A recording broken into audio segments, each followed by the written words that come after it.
నీ మందిరమే మాకు ఆశ్రయం, నీ సన్నిధియే మాకు ఆధారము. నీ మందిరమే మాకు ఆశ్రయం, నీ సన్నిధియే మాకు ఆధారము. నీ వాక్కుతో మమ్ము స్వస్థపరచుము, నీ మాటతో మమ్ము నోదాచుము.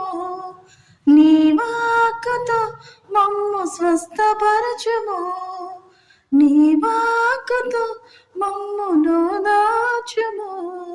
నీవే కదా ఆధారము, నీవే కదా